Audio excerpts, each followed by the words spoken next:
Setiap orang mempunyai keinginan, cita-cita untuk maju. Keluarga juga mau cita-cita untuk maju. Bisa punya mobil, punya rumah, itu adalah cita-cita, maka bekerja keras. Oke. Ya, tidak salah. Itulah panggilan kita. Dan itu diberkati oleh Tuhan. Hanya kalau kita terikat kepada benda itu, lalu melupakan segala-galanya. Bekerja mengejar harta tetapi melupakan istri, melupakan anak, itu yang diingatkan. Raja Salomo minta supaya kita bijaksana dalam mengatur kehidupan ini, terutama mengatur harta benda. Semoga sabda Tuhan hari ini memberikan pencerahan bagi hidup kita, terutama dalam mengelola harta benda kekayaan kita. Amin. Satu kali umat mulia Tuhan dalam Kristus jadi satu warga, hingga kami sehati dan sejiwa memuliakan nama Tuhan. Dalam nama Bapa dan Putra dan Roh Kudus. Semoga rahmat Tuhan kita Yesus Kristus, cinta kasih Allah, dan persekutuan Roh Kudus besertamu. Selamat pagi saudara-saudara yang terkasih, baik yang ada di sini semua, yang mengikuti misa secara langsung di Gereja Maria Immaculata Banyumas, dan saudara-saudara yang masih setia dimanapun berada mengikuti misa live streaming. Kita berjumpa di dalam Ekaristi Kudus, dan Injil hari ini Tuhan memanggil pemuda yang kaya. Sejauh mana kekayaan itu menjadi bermakna bagi hidup kita dan juga panggilan di hadapan Tuhan. Itulah yang menjadi permenungan kita lewat bacaan-bacaan pada hari Minggu ini. Mari saudara kita menghadap Tuhan, mohon ampun atas segala dosa-dosa kita, supaya kita pantas untuk merayakan Ekaristi Kudus. Tuhan Yesus Kristus, Engkaulah Putra Allah yang mau menjadi manusia untuk menyelamatkan kami. Tuhan, kasihanilah kami.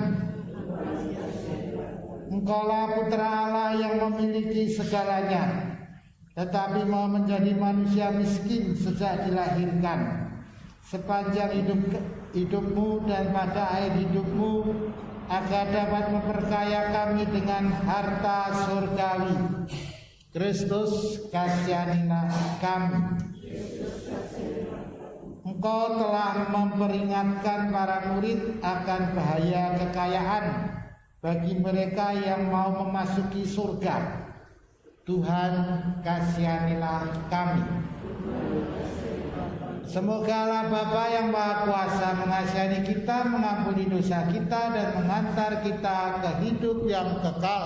Saudara, di dalam bacaan pertama, kebijaksanaan Salomo mengatakan kekayaan harta itu bukan apa-apa. Mungkin bagi saya, mungkin bagi saudara-saudara, ya kekayaan harta itu ya apa-apa. Kalau tidak punya harta ya susah.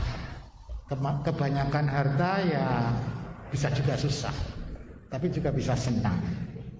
Injil juga berbicara tentang orang yang kaya. Dikatakan tadi mempunyai persoalan, sehingga Yesus mengatakan orang kaya itu susah masuk surga.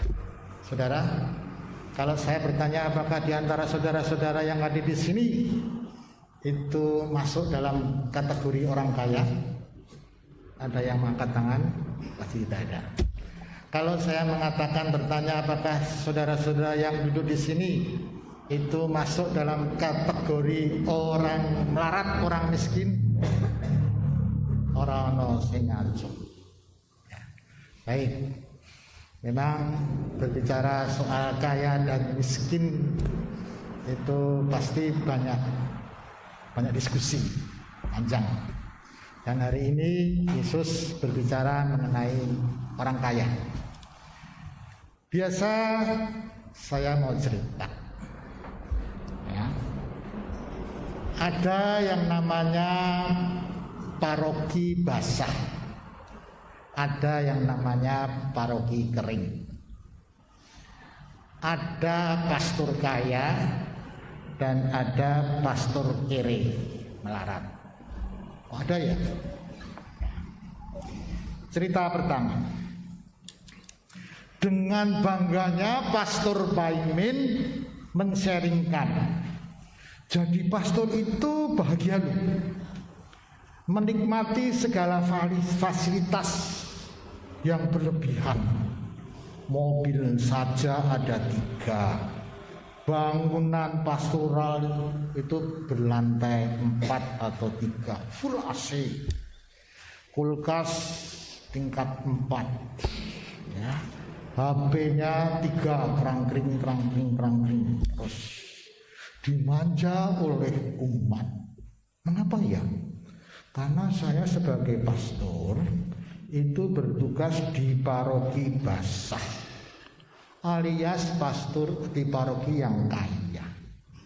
Bahagia sekali bisa menikmati hidup bersama dengan grup umat yang kaya juga. Di mana-mana pastor itu dikerumuni oleh orang-orang kaya. Maka saudara, pastor Paimin sulit dipindah karena sudah menikmati fasilitas, sudah menikmati situasi yang enak, sehingga semuanya itu melekat dalam penghayatan hidup imaman. Cerita yang kedua, Pastor Limjai tidak mau kalah, ya, tidak mau kalah viral.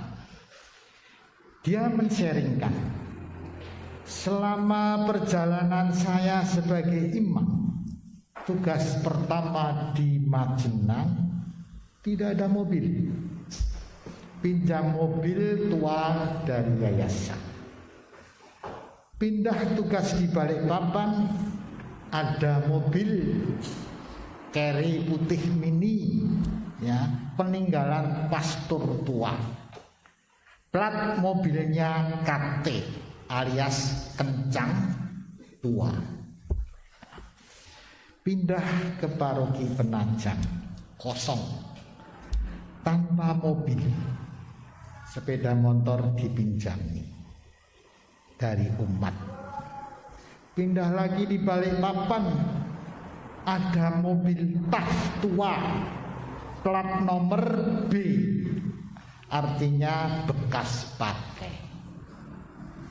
Pindah di Tarakan, ada mobil Kijang tua, keluaran 1996. Lalu Limjai masuk ke paroki Banyumas, menikmati mobil yang baru dibeli Grace. Ketika buka mobil, baunya harumnya disemprot-semprot terus. Dalam hati Limjai mengatakan, beruntung ya saya tugas di Banyumas, berarti paroki basah. Mengapa? Karena paroki Banyumas dekat Sungai Serayu, ya, dialiri sungai, jadi basah terus. Sayang, kolekte dan dananya kurang mengalir secara deras, apalagi masa corona. Kering, tapi nasi ramesan dan tempe mendoan itu mengalir terus di meja pastoran. Jadi paroki Banyumas, paroki basah, atau paroki kering, saudara-saudara. Cerita ketiga. Paimin dulu itu kere, miskin, selalu berkekurangan. Ibaratnya hampir setiap hari nasi dan kecap saja menghiasi meja di dapurnya. Kerjanya serabutan, mengeluh dan meratapi nasib dan meminta, itulah sifatnya. Beberapa tahun kemudian Paimin menjadi orang kaya, bersukses ya. Gaya hidupnya berubah 200 derajat. Sudah lupa masa pahit yang lalu. Dan gaya hidupnya tidak menoleh kanan kiri tetangganya yang susah. Uang, perhiasan, gedung, rumah, kebun, kekuasaan, kehormatan, itulah yang menghiasi hidup Paimin yang sukses. Istrinya juga ikut berubah. Dulunya tidak pernah make up, sekarang harus make up. Ya, dandan terus. Sehingga lupa memasakkan anaknya. Anaknya kabiran karena istrinya menikmati ya macam-macam apa itu make up dari merek Paris kah, merek di mana-mana dibeli supaya penampilannya oke, sebagai pendamping suaminya yang oke, yang sukses.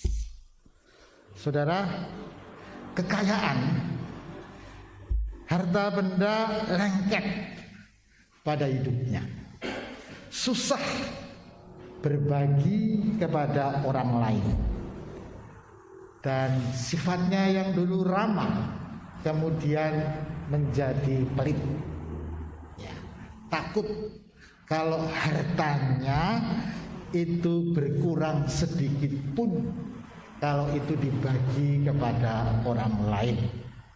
Maka saudara-saudara, yang paling bisa kita amati ketika ada rapat ya, rapat membicarakan dana untuk kegiatan, itu pengeluaran. Nah, kadang-kadang Paimin itu diam ya, tidak bersuara ya, tidak spontan mengatakan saya menyumbang, no. Nah, nanti saya bereskan soal konsumsi, no ya. Ada ketakutan sedikit pun harta itu berkurang, maka dia. Tapi ketika ada pembagian dana bantuan dari pemerintah, dari keuskupan, dari mana-mana dibicarakan bersama-sama, Paimin yang kaya ini selalu usul, selalu membuat pernyataan, selalu punya ide. Supaya apa? Supaya dia mendapatkan fee. Saudara, tambah kekayaannya, tidak mau berkurang. Itulah salah satu sifat yang dikritik oleh Yesus. Harta, kekayaan itu lengket ya dengan hidup, sehingga kehidupan ini tidak bebas dikuasai oleh harta, oleh kekayaan, sehingga merasa tidak aman. Kalau diambil merasa tidak aman, maka Paulus mengatakan sumber dosa adalah uang, adalah harta. Di mana di situ ada harta, di mana di situ ada kekayaan, disitulah jiwaku melengket. Maka ada orang yang stres mendapatkan hadiah 5M, lalu uangnya di mana? Uangnya digenggam terus. Waktu tidur digenggam terus, waktu ke WC digenggam terus. Ya, takut kalau itu hilang, kalau itu keluar dari dirinya. Saudara, itulah barangkali yang mau dikritik oleh Yesus. Ya, kesukaran orang kaya masuk ke dalam ke surga. Lebih mudah seekor unta masuk ke dalam lubang jarum. Ternyata saudara-saudara, mengikuti Yesus, Yesus itu tidak pilih-pilih kaya atau miskin. Yang masuk surga itu yang menentukan Allah. Bagi Allah mungkin, bagi manusia tidak mungkin. Jadi yang menentukan masuk surga adalah Allah.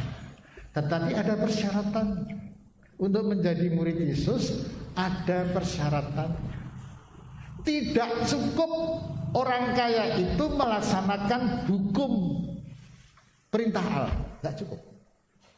Loh, saya sudah menghormati orang tua. Saya sudah pergi misa tiap minggu. Saya sudah doa rosario tiap minggu. Saya sudah berpuasa. Sudah melaksanakan 10 perintah Allah. Yesus mengatakan belum cukup. Ya. Maukah hartamu dibagi? Oh enggak. Enggak mau. Karena merasa susah, merasa kecewa. Hartanya berkurang, merasa kecewa. Sakit kalau hartanya berkurang. Persyaratannya adalah diserahkan secara total kepada Tuhan. Ini tidak gampang. Maka mengikuti Yesus supaya bisa masuk surga adalah pertama melaksanakan perintahnya. Yang kedua, mau melepaskan jika Tuhan minta.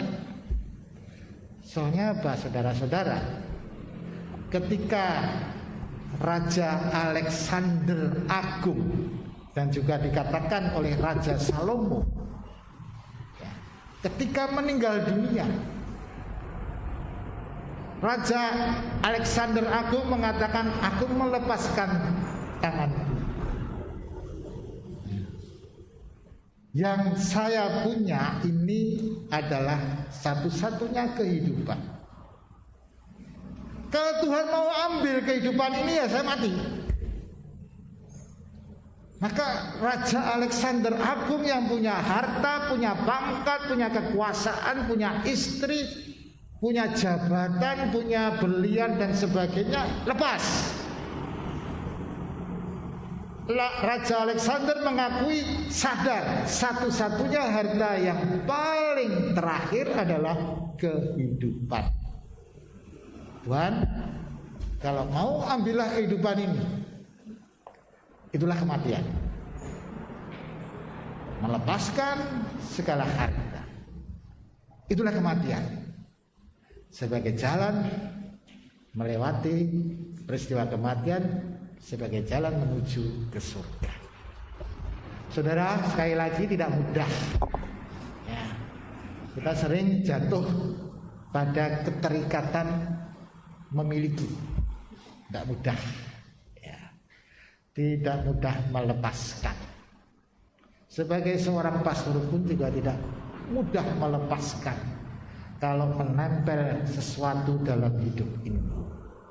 Tetapi pesan dari kedua bacaan kebijakan Salomo, mohon kebijaksanaan supaya Roh mengatur kita untuk bisa menggunakan harta benda ini secara bijaksana, secara baik. Saudara, kita bekerja keras setiap hari untuk mengumpulkan harta, mengumpulkan kekayaan demi progres, kemajuan hidup kita. Oke. Setiap orang mempunyai keinginan, cita-cita untuk maju. Keluarga juga mau cita-cita untuk maju. Bisa punya mobil, punya rumah, itu adalah cita-cita, maka bekerja keras. Oke. Ya, tidak salah. Itulah panggilan kita. Dan itu diberkati oleh Tuhan. Hanya kalau kita terikat kepada benda itu lalu melupakan segala-galanya. Bekerja mengejar harta tetapi melupakan istri, melupakan anak, itu yang diingatkan. Maka Raja Salomo minta supaya kita bijaksana dalam mengatur kehidupan ini, terutama mengatur harta benda, Semoga sabda Tuhan hari ini memberikan pencerahan bagi hidup kita, terutama dalam mengelola harta benda kekayaan kita. Amin. Orang-orang kaya akan lapar dan merana, tetapi mereka yang mencari Tuhan tidak akan kekurangan sesuatu pun. Saudara, kita bersyukur merayakan Ekaristi bersama, baik secara langsung maupun secara live streaming. Semoga hari Tuhan ini membawa kebangkitan, membawa sukacita bagi kita, dan juga semoga yang mengharapkan, bagi yang sakit mengharapkan kesembuhan, mendapatkan jamahan dari Tuhan. Mari saudara, kita mengakhiri Ekaristi ini dengan mohon berkat Tuhan. Tuhan sertamu. Semoga Allah Bapa memberikan berkat kepada kita semua, Bapa, Putra, dan Roh Kudus. Perayaan Ekaristi sudah selesai. Kita pergi, kita diutus.